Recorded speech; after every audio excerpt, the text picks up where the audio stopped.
OK. Cette invitation a été distribuée aux gens de la CIA ainsi qu'aux inspecteurs en chef et suppléants. Cela, ça sera surtout pour que vous puissiez apporter votre soutien aux inspecteurs. Toutefois, si jamais il y a des inspecteurs qui sont présents actuellement, sachez que vous êtes les bienvenus, mais veuillez toujours communiquer avec votre inspecteur-chef qui fera ensuite le suivi avec la CPS.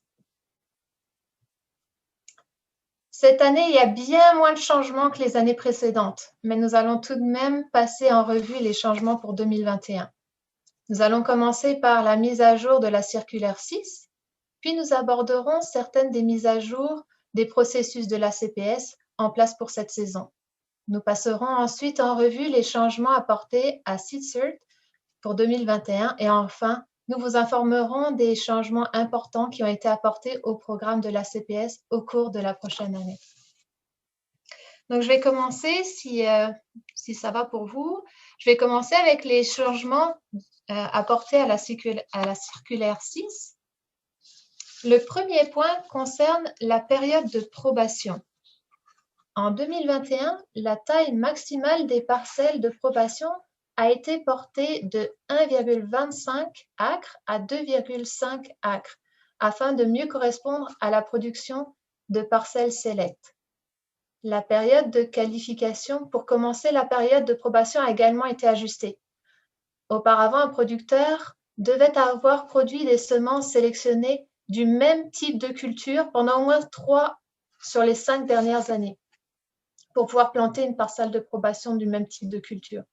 À l'avenir, un producteur pourra n'avoir besoin que de seulement 2 années de production de semences sélectionnées dans n'importe quel type de culture pour être admissible à une période de probation. Et cela seulement à une condition qu'un producteur select soit prêt à se porter garant du producteur pour sa 3e année de production.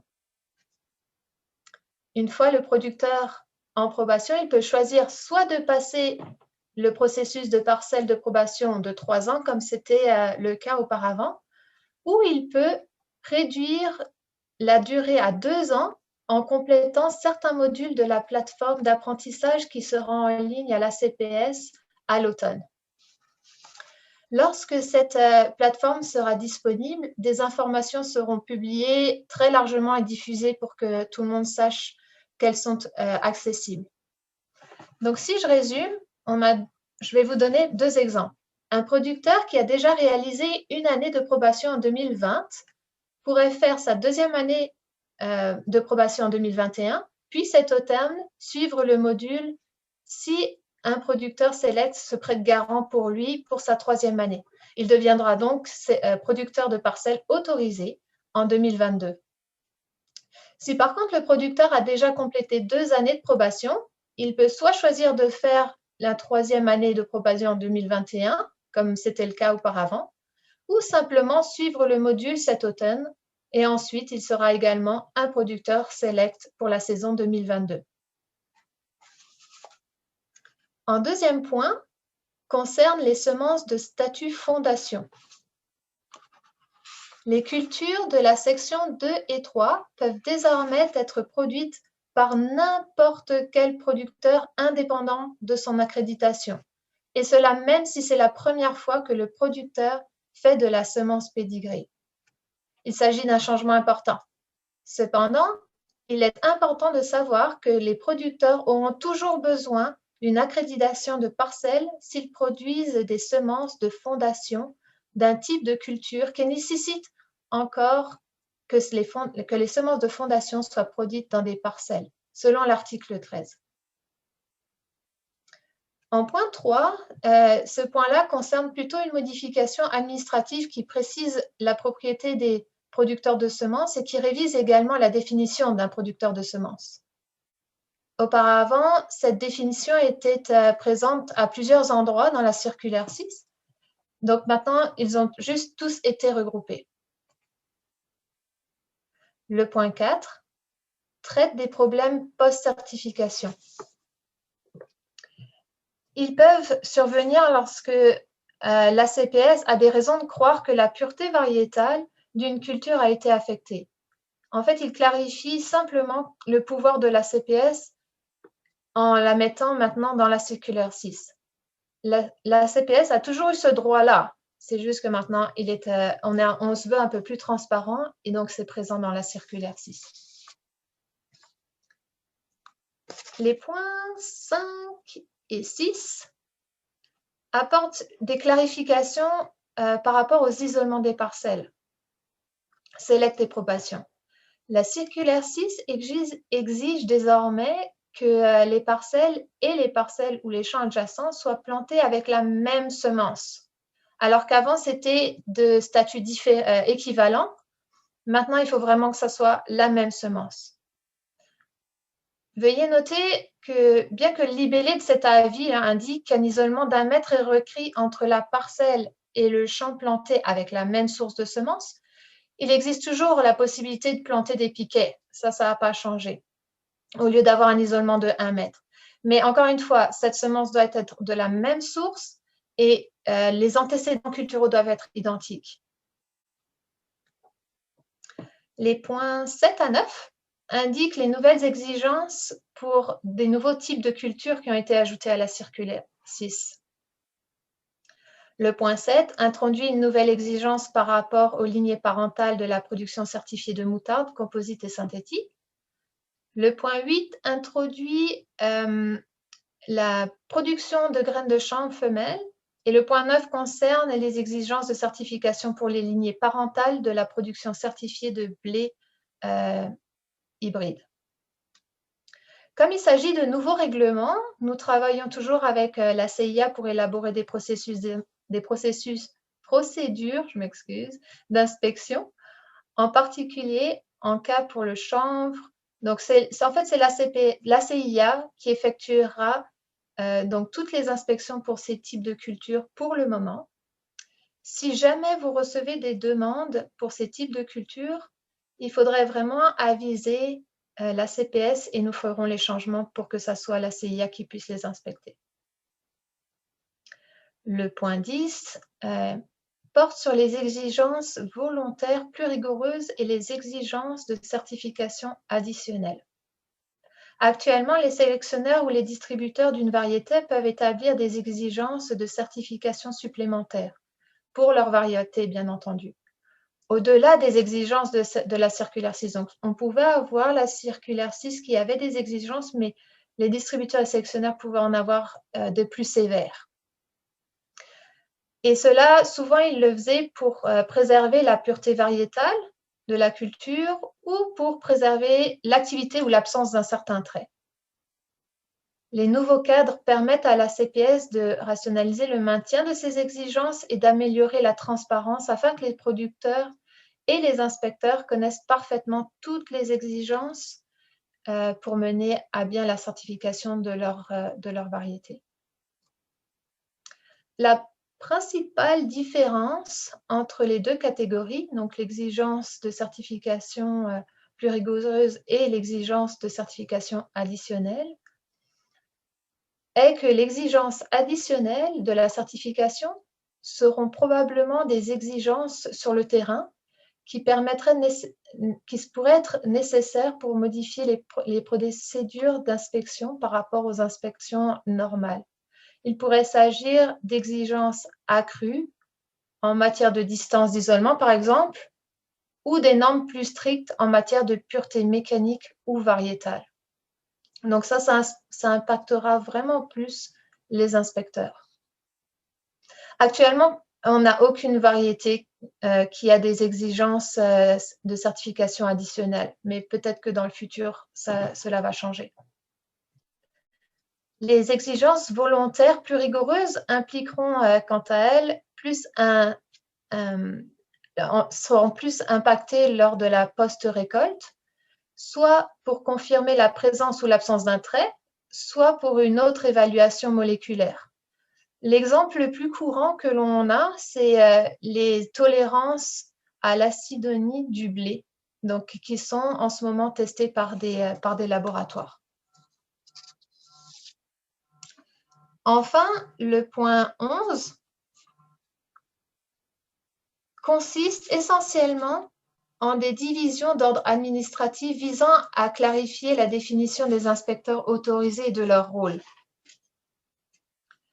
Et il y a une phrase qui a été ajoutée, peut-être que certains l'ont même déjà remarqué. L'ACPS peut, après approbation par la CIA, accepter un rapport d'inspection d'une personne qui n'est pas un inspecteur autorisé dans des circonstances exceptionnelles. Alors, cette phrase permet finalement aux producteurs d'avoir une autre option pour faire des inspections de leurs champs. C'est surtout si la pandémie venait à s'aggraver en 2021. Actuellement, tous les indicateurs semblent s'améliorer. On va espérer que ça continue sur cette lancée. Donc, on espère ne jamais avoir besoin de ce paragraphe-là. Mais au moins, ça figure maintenant à la circulaire 6, donc ça devient officiel. Est-ce que vous avez des questions sur la circulaire 6? Alors, c'est sûr qu'on n'a pas d'experts avec nous, ni Jeannette, ni Brianna, ni moi, mais si jamais on n'arrive pas à répondre à vos questions, on se fera un plaisir de vous répondre par courriel. Est-ce que vous avez des questions qui portent sur la circulaire 6? Ou est-ce que tout est clair?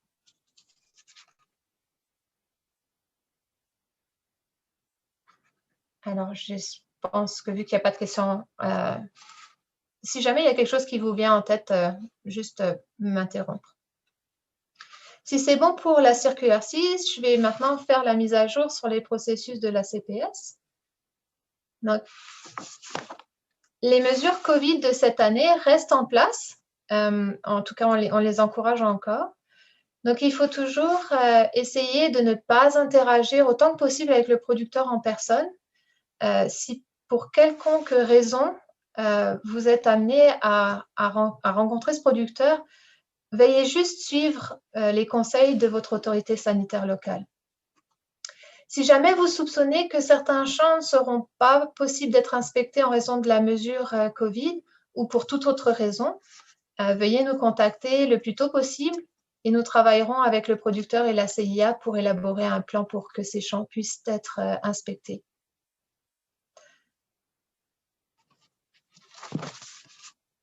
Il y a quelques mises à jour majeures dont vous devez être conscient et qui sont en dehors de la circulaire 6 ou de CITCERT.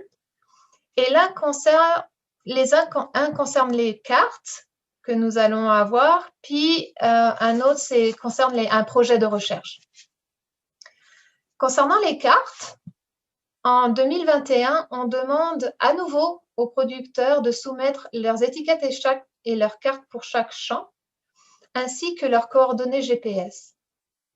Le changement pour cette année est que si un producteur soumet une demande de certification à un champ pour la CPS sans fournir de coordonnées GPS ou de carte, il dispose de 14 jours de calendrier, pas d'ouvrable, hein, on parle vraiment de jours calendrier, pour fournir cette information. Sinon, on devra lui imposer une amende de 50 $ par champ. Le 4e et le 10e jour, après la demande, si le producteur n'a toujours pas envoyé ses cartes, je parle vraiment du producteur, ce n'est pas le cessionnaire, c'est vraiment le producteur. Ce producteur-là recevra un courriel de notre part indiquant que tous les champs qui n'ont toujours pas de carte dans le système. Donc, on veut vraiment éviter que ces producteurs soient pénalisés en espérant qu'ils puissent vraiment mettre leur carte à jour dans le système. En outre, le portail en ligne des producteurs qui s'appelait avant membre de la CPS s'appellera dorénavant CITCERT. Mais c'est sûr que je vais en reparler un peu plus tard. Mais pour que vous soyez au courant, donc ce portail-là n'existera plus. Il va être intégré à CITCERT, le CITCERT que vous connaissez tous.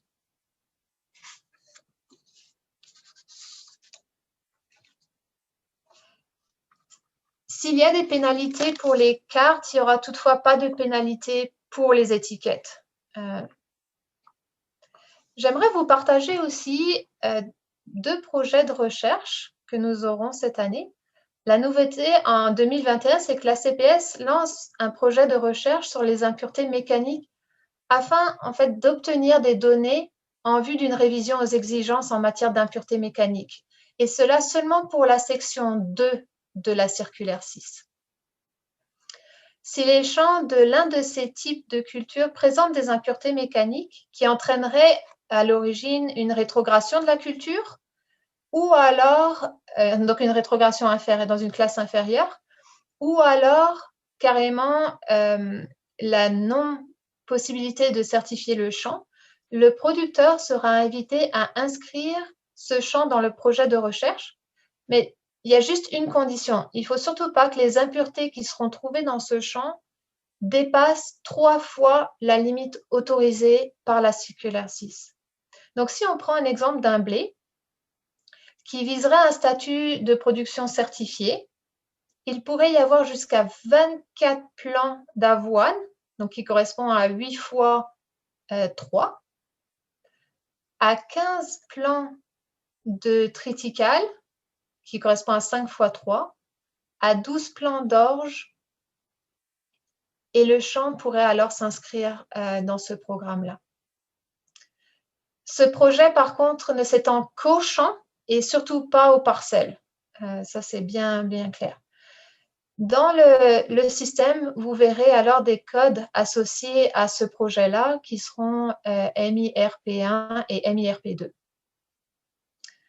À la fin de la saison, le producteur devra alors fournir des informations concernant son grain, le processus de nettoyage, les analyses de semences, et si tout est correct, alors il pourra alors certifier son champ. On a un deuxième projet qui est un peu plus, on va dire, naissant. Il est encore en cours de développement et celui-là examinera les moyens alternatifs à rapporter les mesures correctives prises par les producteurs lorsque les isolements des impuretés mécaniques sont insuffisants. Il est encore tôt pour parler vraiment de ce projet, mais dès qu'on aura plus d'informations, c'est certain qu'on va diffuser l'information plus largement. Et ça, c'est la petite nouveauté de la dernière semaine. La CPS a changé de place à Ottawa, donc on a déménagé. La nouvelle adresse sera disponible sous peu, mais c'est certain qu'on n'envoie pas beaucoup de courriers physiques du bureau, mais là où vous serez impacté, c'est que le 28, les serveurs vont migrer à ce nouvel emplacement. Donc, il se pourrait que vous ayez des difficultés à connecter au serveur de la CPS. Je vais juste répondre aux questions du chat avant de continuer. Donc, est-ce qu'on demande des cartes ou des coordonnées GPS ou l'un ou l'autre? On demande les deux. C'est certain que les cartes... Brianna, tu voulais interrompre? Oui, malheureusement, c'est un ou l'autre. OK, d'accord. Oui. Donc, rectification. Et l'autre question, est-ce possible de demander des cartes claires et complètes? Oh, ça, c'est toujours le défi. Hein. Les inspecteurs de la CIA doivent retrouver les champs seulement avec les cartes et parfois, ce n'est pas vraiment évident. Et où peut-on trouver les informations écrites par rapport à ce... Oh, mince, je vais finir avec les cartes. C'est sûr que dans le système, vous aurez seulement les cartes que les producteurs auront soumis, malheureusement. Donc, je ne sais pas, Brianna, est-ce qu'il y a moyen de vérifier? Je ne suis même pas sûre qu'il y a moyen pour nous de vérifier toutes les cartes pour être sûr qu'elles soient claires et complètes. Mais Oui. Brianna? Et en circulaire 6, il n'y a pas des exigences minimum pour des cartes. Donc, si le carte n'est pas clair pour trouver les champs, c'est le seul. C'est nécessaire de contacter le producteur pour avoir une carte plus complète, malheureusement. Est-ce que c'est clair? Moi, j'ai trouvé ça clair, mais je ne sais pas qui a écrit la question. Oui, c'est clair. De mon côté, ça va. OK. Merci. Et il y avait une autre question, où est-ce qu'on pourra trouver les informations écrites par rapport au projet de recherche? Je Je pense que ça sera diffusé dès qu'on aura plus d'informations, il me semble, ou ça sera accessible à travers le site Internet. Brianna? Oui, à ce moment, nous avons seulement un document de guidance pour les producteurs qui sont invités à participer à ce projet. Mais à ce moment, ce document n'est pas disponible sur notre site web. Donc, c'est nécessaire et aussi, je ne sais pas si nous avons une version française. Donc, c'est nécessaire de faire une traduction. Et quand cela est fait, nous transmettons le document par la même manière que l'invitation pour cette réunion et aussi pour je m'excuse, le recording. Oui, l'enregistrement de la vidéo. Oui, merci. Quelqu'un qui demande si c'est encore possible d'avoir le document même si c'est en anglais. J'imagine que c'est possible vu qu'il existe. Oui, oui, absolument. Oui. Est-ce qu'il y avait d'autres questions? Que ce soit sur les projets de recherche, sur les cartes?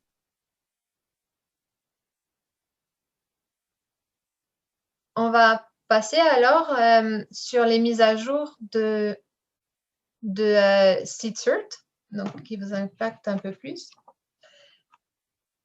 Il y a relativement peu de changements dans SeedCert cette année. On va quand même passer au travers de quelques-uns. Donc, dans l'onglet Demande, alors la grande nouveauté, c'est que l'heure de la soumission des rapports sera maintenant tirée de votre navigateur, donc de votre heure locale, au lieu de l'heure du serveur de la CPS. Alors, cela signifie que les inspecteurs, par exemple, de l'Ouest canadien, ne seront plus pénalisés s'ils soumettent leur demande ou leur rapport le soir. Mais cela impacte aussi tous les inspecteurs de Maritime qui n'auront plus ces quelques heures additionnelles pour travailler passé minuit, pour être toujours encore dans les temps. Une chose que j'aimerais également mentionner et qui est en place, qui était peut-être déjà en place l'année dernière, mais que je ne suis pas sûre qu'on l'avait fait dans la formation l'année passée, c'est que maintenant, il est possible de voir les sources de semences en cliquant donc sur la petite flèche à gauche. Vous allez avoir les sources de semences utilisées pour cette demande-là. Donc, ça correspond à toutes les sources de semences qui sont utilisées pour cette demande-là. On peut aussi choisir une séquence et développer la vue. Et vous remarquerez maintenant, donc, en fait, c'est qu'il y a vraiment plus de choses. Il y a les sources de semences, il y a les rapports d'inspection, il y a vraiment toutes les informations si vous développez cette vue-là. Je vais faire un petit aparté pour les gens juste de la CIA. Vous allez avoir la section VVP qui a été améliorée. La section des notes décrit le problème. Donc, toujours juste l'ouvrir tant que ça s'ouvre.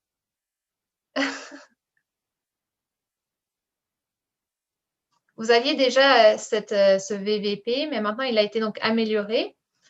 Il y aura des notes qui décrivent le problème et le certificat d'analyse qui a été consulté s'il est disponible. Il y aura également une suggestion d'action qui pourrait être recommandée pour une inspection de contrôle du terrain ou si un échantillon doit être pris. Ces actions, alors c'est vraiment une discussion entre la CPS et la CIA pour trouver des corrections qui permettraient au champ d'être certifié. Excusez-moi, j'ai une question. Oui, je vous écoute. Est-ce que à ce moment-là, c'est highlighté? Est-ce qu'on le voit qu'il y a quelque chose de spécial quand on nous demande une action corrective, mais justement recommande une inspection de contrôle pour ce champ-là? Il faut ouvrir à chaque fois les VPP pour voir s'il y a quelque chose à faire? Je pense que Brianna, est-ce que vous avez compris la question? Je pense que oui. Il y a une colonne, on peut chercher pour les champs avec le VVP. Tag, le VVP. Oui. C'est ça, les champs qui n'ont pas de mesure corrective n'ont pas de VVP. Donc, c'est vraiment ceux qui ont un VVP dessus qui vont s'afficher. Donc, vous pourriez faire une recherche juste avec les VVP. Tous les champs n'ont pas un VVP forcément. OK, c'est beau. C'est juste car c'est notre compte de test. Donc, il y a beaucoup de changes avec le VVP. On va espérer que vous n'en trouviez pas beaucoup. Normalement, il devrait pas y en avoir beaucoup. OK, super. Merci. Pas de problème. Est-ce qu'il y avait d'autres questions sur VVP ou le... on va changer alors d'onglet. On va passer au... l'onglet rapport, il n'y a pas grand-chose dessus, donc je vais le passer. On va aller directement au rapport, à l'onglet formulaire.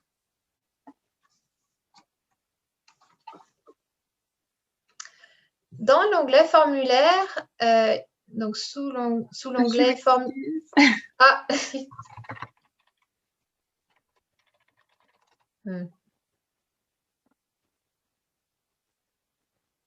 C'est Brianna qui a la souris en main, c'est elle qui contrôle l'ordinateur. Donc, c'est ça. Sous l'onglet formulaire, vous avez un nouveau formulaire dans Préinspection donc, qui s'appelle Avis de congé personnel. Ce formulaire peut être utilisé il est en référence à la PSQ 142.2 et il réfère à cette section-là. Pour plus d'informations, c'est sûr qu'il faudra aller consulter la PSQ ou communiquer avec l'inspecteur-chef ou avec vos responsables. Mais ce formulaire existe donc également pour les SICSA. Donc, si un inspecteur est incapable de remplir ce formulaire-là en raison quelconque, l'inspecteur-chef pourrait le faire pour lui. Ce formulaire-là nécessite le numéro de l'inspecteur et ensuite, il faut rentrer les dates de début et les dates de fin de congé. Alors, on ne parle pas d'un congé seulement de 1 jour ou une semaine. On parle vraiment d'un congé quand c'est une longue période, par exemple un congé parental ou un congé maternité qui ne vous permet pas de faire la saison. Encore une fois, ce n'est pas juste un congé parce que vous êtes parti en vacances. Donc, est-ce qu'il y avait des questions sur ce document qui est nouveau? Okay. On va prendre les formulaires d'inspection. Maintenant, les rapports finaux. Juste... Il y a quelques changements qui ont été apportés sur ces rapports finaux. On les a un peu remaniés pour qu'ils soient plus pratiques. Maintenant, il y a plus d'espace disponible pour décrire les hors-types ou les cases de commentaires. Vous pouvez avoir jusqu'à 500 caractères pour faire un commentaire et jusqu'à 50 caractères pour décrire un hors-type. Donc, ça a vraiment été augmenté. Voilà. Ça reste qu'il faut optimiser son commentaire. S'il y a des modifications du rapport qui est soumise, il y a des listes déroulantes maintenant. Donc, ça va vraiment vous aider à optimiser, à augmenter votre efficacité. Les mauvaises herbes à signaler, comme les mauvaises herbes nuisibles et interdites, sont maintenant présentées également dans une liste déroulante. Donc, ça va vous éviter de devoir les taper. Et également, les notes pour les mauvaises herbes nuisibles interdites. Je vais juste vous les montrer quelques-unes. Voilà, elles sont toutes là.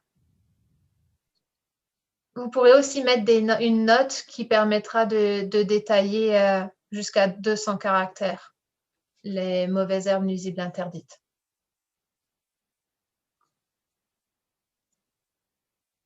On va vous montrer maintenant ce que donne un PDF de ce formulaire, de ce rapport-là, parce qu'il y a aussi du changement concernant les PDF ou le rapport final.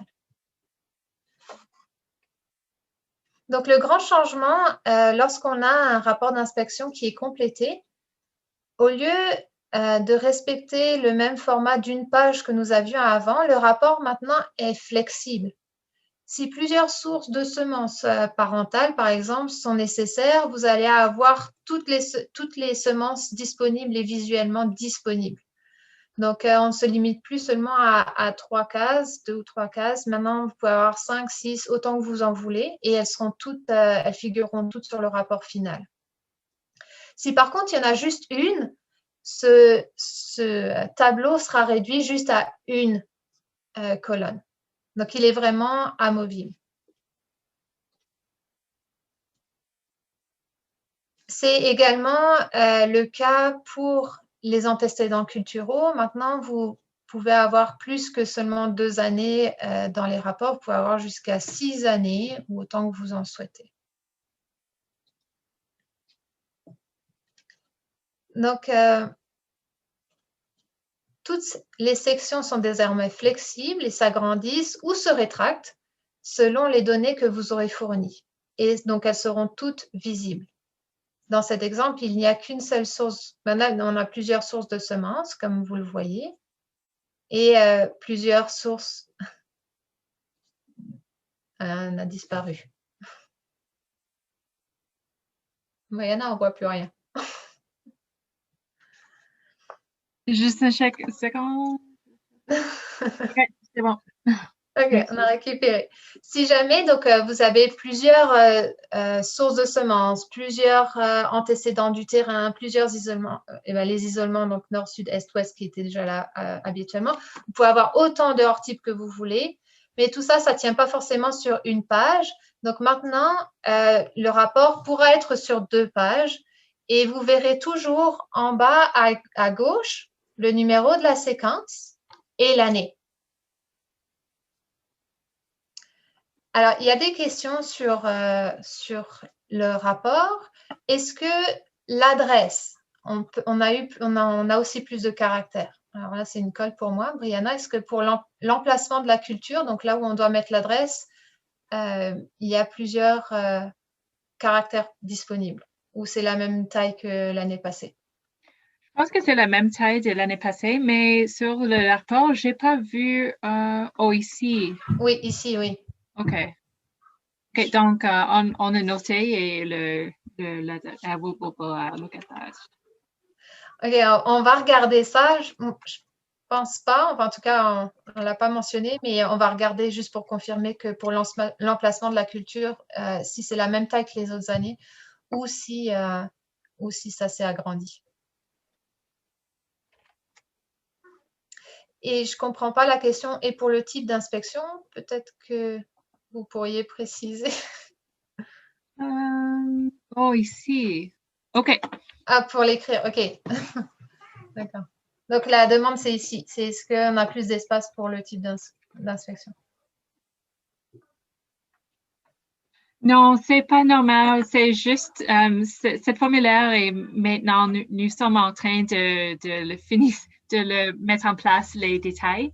Donc, Janet a noté toutes ces choses et après cette réunion, elle a... Elle a un peu de travail encore. Oui, merci beaucoup. Donc, c'est ça, c'est tout nouveau et puis on va encore finaliser les quelques points.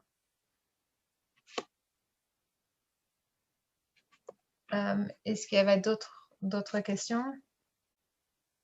Donc, c'est ça. Si jamais vous perdez une feuille, que ce soit la première ou la deuxième, vous pourrez toujours savoir la feuille à quelle séquence elle appartient.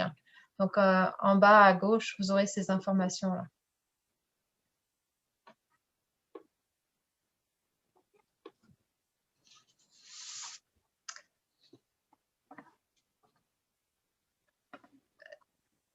Je vais maintenant, oui, on va parler finalement de quelque chose qui vous touche d'un peu plus près, c'est les formulaires donc de contre-inspection qui ont été également.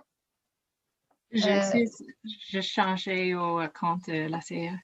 OK.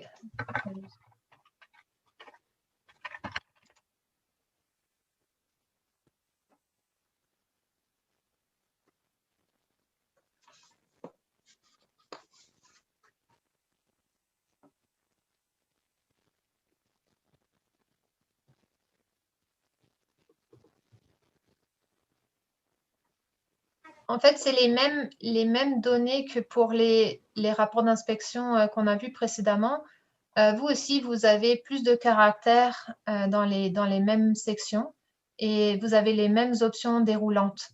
Donc, le formulaire final, le PDF qui va en découler, sera également flexible en fonction des informations que vous aurez mises dans votre document. Si jamais il y a des informations supplémentaires relatives à la contre-inspection qui ne tiennent pas juste en une page, si jamais il y a un problème, c'est sûr qu'il faut nous contacter.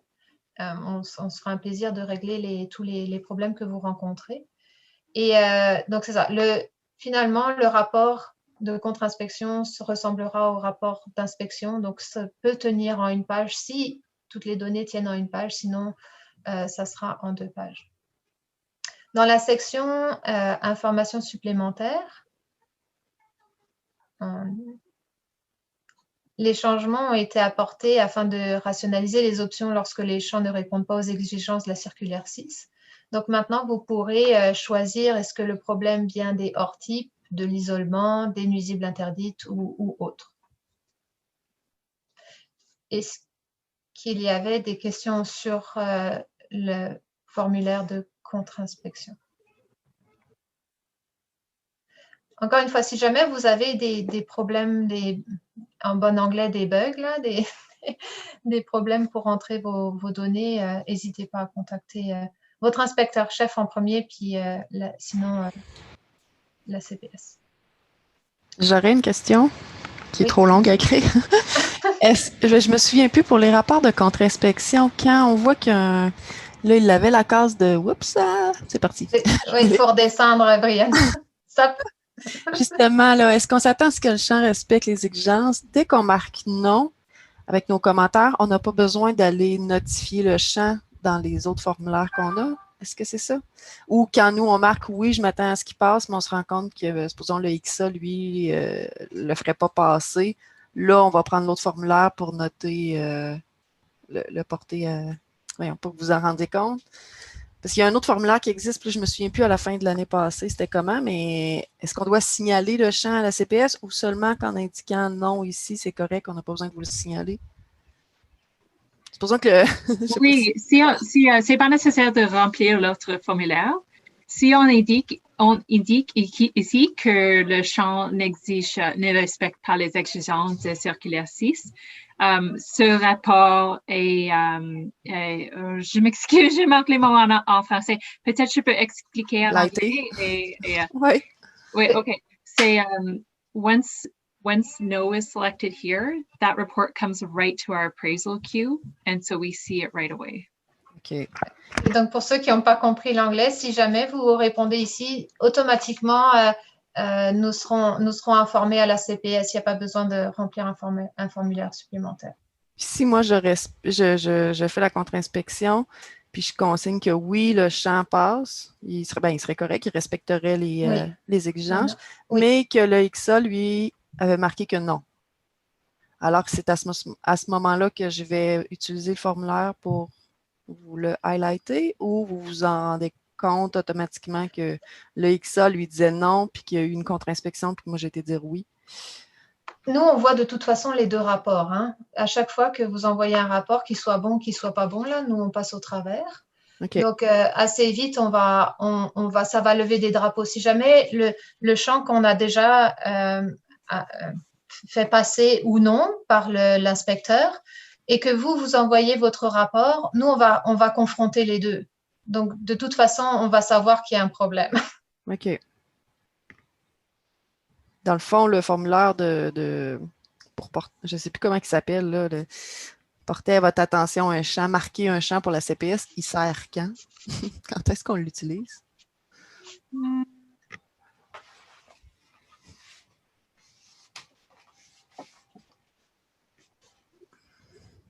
Est-ce que c'est ça formulaire-là? Oui. Ouais. Est-ce qu'on l'utilise ou... Si tu veux, je ne sais pas, Liette, est-ce que vous êtes ici? Qu'est-ce que c'est votre recommandation pour ça? Bien, moi, je dirais que ce formulaire-là, il était là avant, au début. Quand le rapport de contre-inspection a été modifié et amélioré, les questions ont été ajoutées après. Fait que là, vu qu'il y a les questions dans le rapport de contre-inspection, peut-être qu'on pourrait évaluer avec la CPS pour l'année prochaine de retirer ce formulaire-là. Parce que je pense qu'il n'y a plus de raison d'être. Parce que, comme je vous dis, ce formulaire-là était là au début de au début que ce système a existé, puis par la suite, on a modifié le rapport de contre-inspection. Fait que la première année, on avait laissé les deux, le temps que les inspecteurs s'habituent dans le fond, à laisser un peu celui-là, mais dans le fond, ce rapport-là, techniquement, il ne devrait plus être complété. Est-ce qu'il pourrait servir, par exemple, pour, je ne sais pas, moi, je contre-inspecte un champ, puis je me rends compte qu'il y a des problèmes, mais je n'avais pas à faire les 3 autres, supposons, qui sont autour. Mais Oui. je me rends compte qu'il y a 3 autres champs que je n'ai pas une contre-inspection à faire, mais qui ça semble être le même problème, là, je ne sais pas, de contamination, là, qui ça a été semé en double, je ne sais pas, là, qu'il y a eu un problème quelconque. Est-ce que ce champ-là, à ce moment-là, je pourrais peut-être me servir de ce formulaire-là pour dire, ben là, moi, j'ai marqué que le champ, la séquence 24, ça ne fonctionnait pas, mais pour la 26, 27, 28, que je n'inspecte pas, il semble y avoir le même problème. Ça pourrait te servir pour ça. On pourrait regarder, ça pourrait être une éventualité. C'est sûr que cette année, on n'a pas donné de directive comme telle. C'est dans le fond, quand il y a une façon de faire, il faut qu'il y ait des instructions données en conséquence. Il faudrait vraiment évaluer pour pas que les personnes viennent un peu mêlées et confuses quand il faut qu'ils soient utilisés, mais ça pourrait peut-être être une alternative. OK. Dans le futur, là, pas pour cette année nécessairement, mais dans le futur, avant de l'effacer complètement, il pourrait peut-être servir à ça. Je l'ai pris en note, puis on va regarder pour l'année prochaine. Super, merci. Oui. Aussi pour la CPS, il y a des problèmes avec les autres champs. C'est important que la CPS a l'information pour faire des demandes à producteurs de corriger quelque chose. Donc, c'est bon d'avoir l'information qu'il y a des autres champs avec les problèmes, mais c'est aussi nécessaire d'avoir les détails. Donc, si on peut faire, si c'est le con ou c'est l'isolement, si l'information existe peut-être dans cette section-là ou peut-être sur le rapport de contre-inspection, c'est bon. Mais juste pour dire que c'est important que la CPS connaît bon le problème.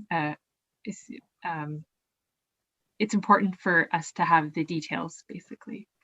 Mais c'est certain que plus vous donnerez de détails, plus on pourra avoir le meilleur jugement pour ce champ-là. Oui, merci. Donc,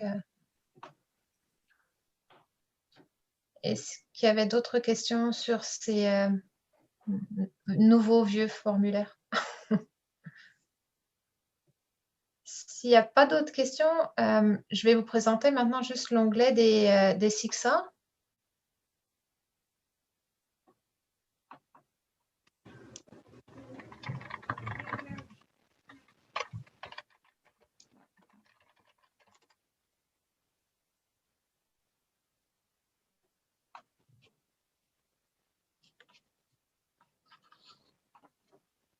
Sous l'onglet des SICSA, il n'y a qu'un seul changement finalement, c'est le fameux formulaire avis de congé personnel qui est également disponible ici. Donc, si encore une fois, l'inspecteur ne peut pas remplir de lui-même ce formulaire-là, l'inspecteur chef ou suppléant pourra communiquer avec ce formulaire. C'est finalement tout ce qu'il y a pour le SICSA. J'aimerais maintenant vous partager d'importants changements qui sont à l'horizon. Donc, on en a brièvement parlé au début. Les plateformes et processus de la CPS connaîtront un grand nombre d'avancées en 2021. Donc, la première chose, c'est que SeedCert concerne le SeedCert et la zone des membres, donc je vous ai parlé tout à l'heure.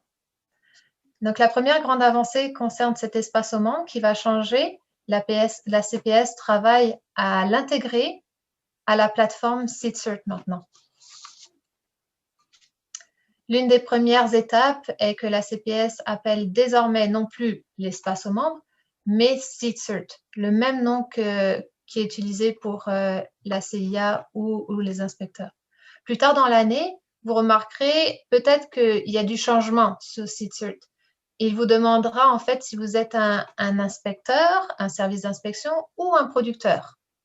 Donc, vous aurez le choix entre ces deux côtés-là. Selon ce qui sera sélectionné, l'utilisateur verra soit la partie donc, de SeedCert qui est réservée aux membres, soit la partie inspection. Il faudra se méfier parce que les URL pourront changer, donc il faudra vraiment remettre à jour tous vos onglets ou vos favoris. C'est ça. Si vous les avez en favoris, il faudra probablement les réactiver pour être sûr que vous ayez les bons liens. Donc, la deuxième chose sera l'apparence de cette zone-là, producteur et inspecteur dans SeedCert va être modifiée et rendue plus compatible avec les appareils mobiles, puis aussi finalement pour les utilisateurs. Les producteurs seront les premiers cette année à en bénéficier de cette nouvelle apparence. Puis on va vous montrer juste quelques exemples qui seront mis à jour. Tous ces changements-là seront probablement pour le mois prochain. Donc, ce n'est pas encore tout à fait effectif. Vous voyez, sur la gauche, vous avez des filtres qui permettront aux producteurs finalement de faire des sélections selon les années, comme c'est actuellement dans SeedCert pour les inspecteurs, mais également donc, selon les actions qui doivent être prises. Est-ce qu'il y a des cartes qui sont manquantes? Et là, il pourra donc voir tous les champs ayant des cartes manquantes. Est-ce qu'il y avait des questions sur cette, on va dire, nouvelle technologie pour les producteurs? Donc oui, il y a une question. Avec la fusion des producteurs dans SeedCert, est-ce que nous allons pouvoir avoir accès aux antécédents des champs d'un producteur? Ça serait pratique. Il me semblait que c'était déjà le cas. Brianna, est-ce que tu peux répondre à la question?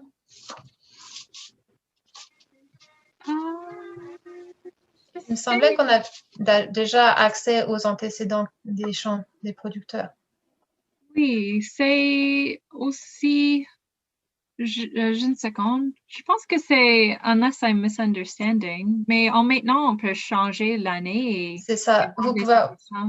C'est ça, vous pouvez avoir tout avec le même nom du champ qui a été rentré, vous pouvez avoir accès à toutes les années précédentes et voir quels sont les antécédents de ces cultures si le champ a été inspecté. Est-ce que ça répond à la question?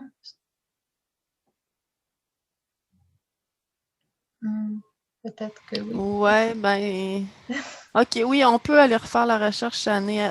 Il faut aller changer l'année après année. C'est parce que avant, là, dans le temps, on recevait une feuille avec tous les antécédents du producteur pour ses champs. Puis ensuite, ça s'est arrêté. Avant SeedCert, là.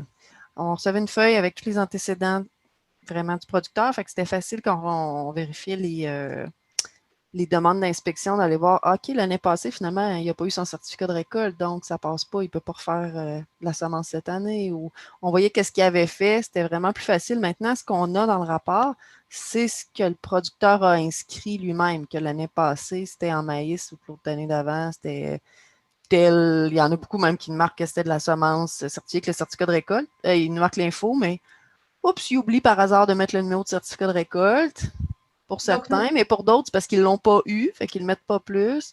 C'est ça ce que nous... On peut faire une recherche détaillée pour un, mais avant, c'était comme un automatique. Puis il me semble que les producteurs, eux, ils ont accès dans leur compte pour voir vraiment l'antécédent que ça sort. Mais je ne sais pas si c'est encore comme ça que ça sort sur une page. Là.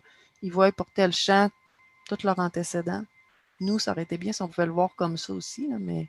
Moi, je sais ce que je fais, c'est que j'inscris donc là, dans les différentes colonnes, identité du champ. Par exemple, si on marque juste dans la petite case qui est vide, le nom du champ, après on peut changer les années et puis c'est toujours le même champ qui va revenir. Et après, c'est sûr que c'est un peu plus fastidieux que d'avoir juste le rapport filtré par nom du champ, là, mais OK. Yeah. It's a functionality we're looking at working towards implementing, but we don't have it right now. But it is something that eventually will be possible. OK, Donc, thank you. encore une fois, pour ceux qui ne comprennent pas l'anglais, donc c'est une fonctionnalité qui est en étude actuellement, mais qui n'est pas en place. Mais c'est vraiment quelque chose qu'ils veulent mettre en place dans le futur.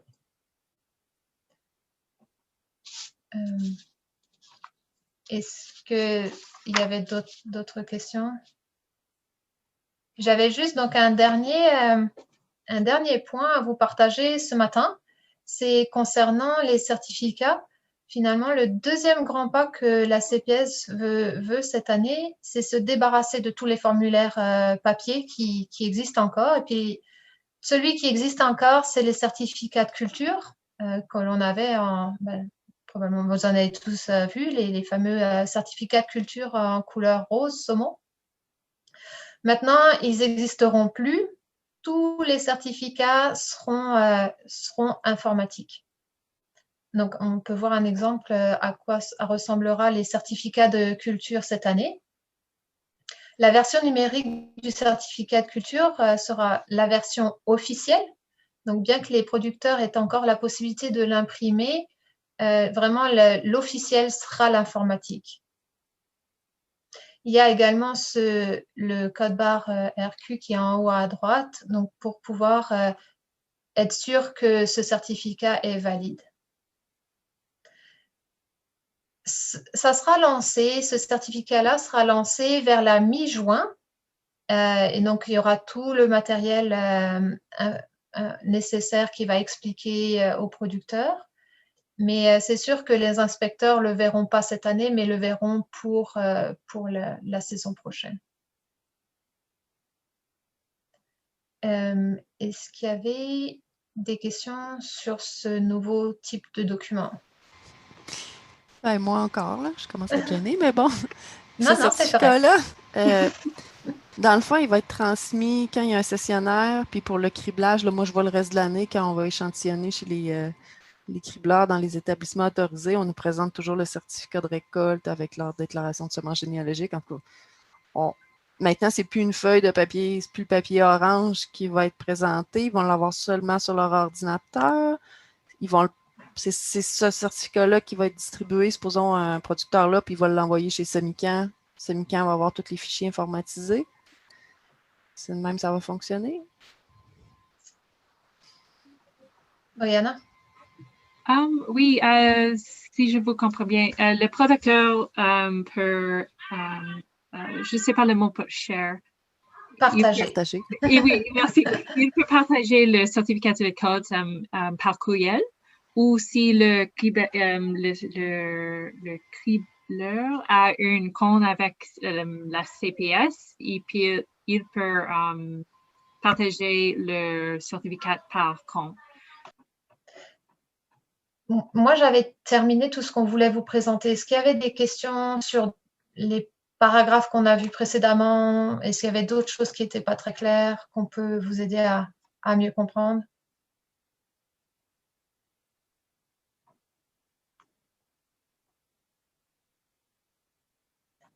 Si jamais vous avez des questions qui vous viennent à l'esprit, en tout cas, contactez-nous. Puis sinon, on vous souhaite, Jeannette, Brianna et moi, une belle saison 2021. Merci beaucoup. Merci. Ah, j'ai une dernière question. C'est à vous, les producteurs, des fois, quand ils veulent appeler à la CPS puis ils veulent parler à quelqu'un qui va les comprendre en français, ce qui est plus rare. Et c'est vous trois, dans le fond? Est-ce que... Brianna, elle a fait Brianna? des beaux progrès en français. Elle est vraiment bonne. Oui, c'est moi, mais maintenant, je ne sais pas que vous connaissez Emmanuel Fondy, la CPS. Il est encore là. Oui, il retourne aujourd'hui. Donc, si vous avez des questions, peut-être attends une semaine ou ça. Non, mais c'est l'été. L'été, les producteurs, des fois, ils ont un problème, puis ils disent « Ah, j'essaie d'appeler à la CPS. » Puis il y en a qui ne parlent pas du tout anglais, fait qu'ils veulent avoir un contact. Fait que le meilleur contact, c'est Emmanuel, puis oui. Il ensuite peut parler Brianna. avec Emmanuel, ou s'il y a des questions de frais, il peut parler aussi avec Lucie Lafleur.